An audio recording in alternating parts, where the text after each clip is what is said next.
حط العيش في الميه وما تقلقيش، ما تخافيش، هنعمل بيه اجمل الوصفات. انا ذهلت حقيقي لما حطيت العيش في الميه، عملت بيه احلى وصفات وهوريك هنعمل ايه. جبت 4 ترغفة بايتين عندك طازة، اللي موجود عندك حطيه، وبليته في المية يا دوبك هم 5 دقايق، وخدته او اقل كمان من 5 دقايق، دقيقتين 3 كمان، وخدته صفيته زي ما انت شايفه كده، يعني مش صفيته بايدي قوي، خدته كده من الميه وحطيته في الخلاط بس يا ستي، وضربته. قسمته على مرتين، حطيت نص كوبايه ميه في العيش اللي انا حطاه ده، ورحت ضرباه. وبعد ما ضربت الجزء ده رحت واخده الجزء الباقي وضربته. خليكي معايا بقى لاخر الفيديو، هنعمل كذا وصفه للعيش اللي انت شايفاه ده، العيش اللي احنا ضربناه في الخلاط المبلول.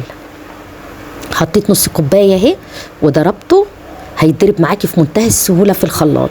وبعد كده رحت مفضياه في البوله، وخدت الجزء الباقي حطيت برضو عليه نص كوبايه ميه ورحت ضرباه. بسم الله الرحمن الرحيم.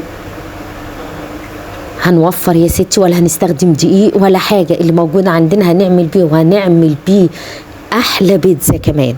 ومش بيتزا وبس، ده احنا هنعمل حاجه تانية كمان هقولك عليها، بس خليكي معايا واستمري معايا وهقولك هنعمل ايه. ده الجزء الباقي بتاع العيش هضربه برضه، احط عليه نص كوبايه ميه، هم 4 ترغيفه اللي انا عملتهم.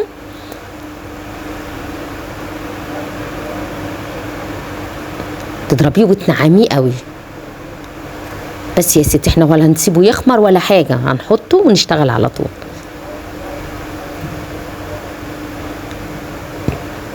حضري بقى معايا معلقه بيكنج باودر، وتحضري يا ستي دي الميه بتاعت العيش اللي احنا بلينا فيها العيش، خلاص احنا مش عايزينها.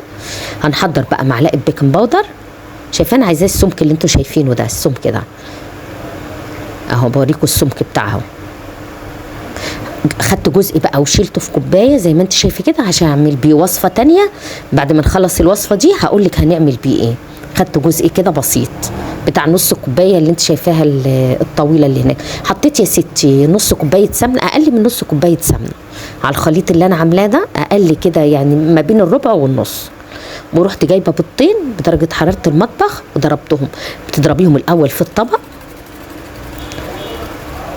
تفكيهم كده يعني كام ضربه كده بالشوكه يفك معاكي، وتروحي حاطاه على الخليط. وتحطي بقى معلقه بيكنج باودر، مش معلقه كبيره، معلقه صغيره. وبحط زعتر، كان موجود زعتر عندي حطاه في الفريزر، بحط شويه زعتر. وادي معلقه البيكنج باودر اهي. دي لبنه، لو عندك علبه زبادي حطي، انا ما كانش عندي زبادي، حطيت معلقتين لبنه. وبعد كده بقى تحطي الفلفل الاسود وتحطي الملح، معلقه فلفل اسود، وتحطي الملح بقى اللي يناسبك بالنسبه للكميه اللي انت هتحطيها. وبعد كده بقى تقلبيه كويس عشان كل الحاجه تختلط ببعضها.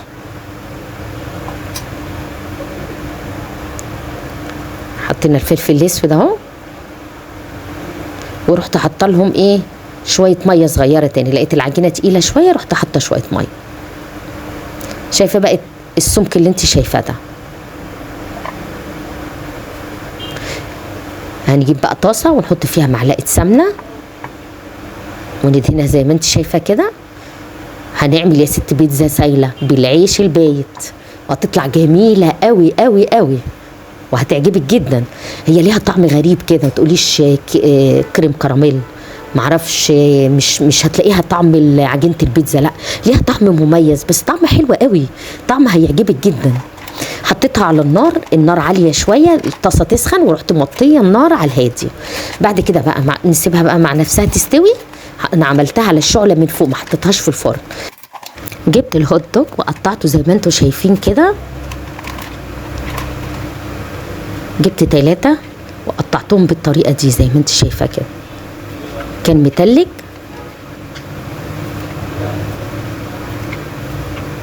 تقطعيه، عايزه بقى ارق من كده براحتك، انا عملته كده السمك كده كويس حلو قوي.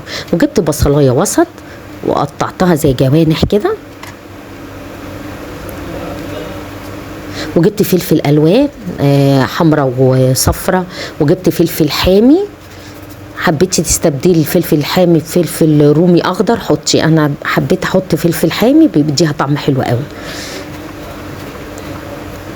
قطعته بالطريقه دي زي ما انت شايفه كده، خدته نصه مش ما تبقاش مشطشطه قوي. وخدت برضو الفلفل الالوان جزء منها برضو، والحمرة نفس الطريقه. هنعمل احلى بيتزا مش هتاخد معاكي وقت، طعمها حلو قوي، طعمها حلو قوي. انا مش عارفه بقى ده طعم ايه، هو مش طعمها زي البيتزا اللي احنا بناكلها، طعم جديد كده وحلو قوي. معرفش بقى سموها انتوا بقى تسموها ايه، مش عارفه. انا قلت عليها بيتزا لان انا مش عارفه اسميها ايه، بس هي طعمها حلو قوي، طعمها غريب كده، تحسي انها بتدوب في البق، متعرفش تقولي عامله زي كريم كراميل حادق، مش عارفه، طعم غريب كده بس طعم حلو قوي.